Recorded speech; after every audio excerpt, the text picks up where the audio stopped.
yéen a ngi teewlu seen bii di Liberté TV xibaar yi wóor te gaaw ci tàng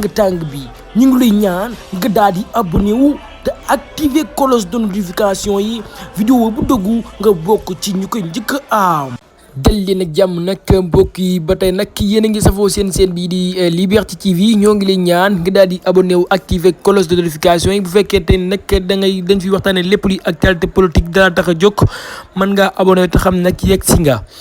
dal leen ak jàmm nag mbokk yi te nag dañuy dem foofee nag sa Touba si xalifa général des kulli murit sëñ Mountakha Mbacké Al Bachir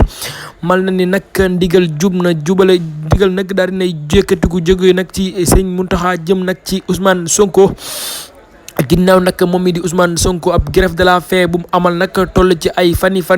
loole nag moom mi di sëñ Mountakha Mbacké ginnaaw ay ñooñu Ousmane Sonko bañ ko seetee moom nag di sëñ Mountakha Mbacké daal di leen jox tàndarma nag pour nag moom mi di Ousmane Sonko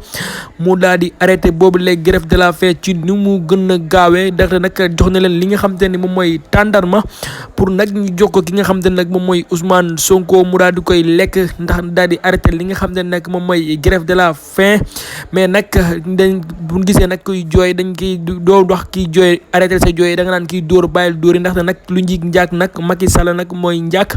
comme nag moom mi di sëñ Mountakha Mbacké xam naa dina wax nag ak ki nga xam te ne nag moom mooy njiital réew mi di Macky Sall ndaxte nag lu njiig njaak nag moom moomee mooy njaak ndaxte nag moo waral ba Ousmane Sonko daal di nekk ci ab grève de la faim boobu ba léegi.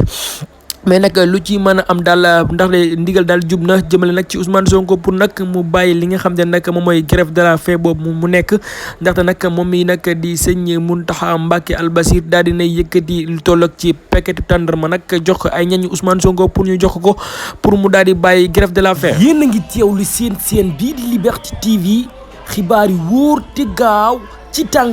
bi ñu ngi lay ñaan nga daal di abonné wu te activer cloche de notification yi vidéo bu dëggu nga bokk ci ñu koy njëkk a am.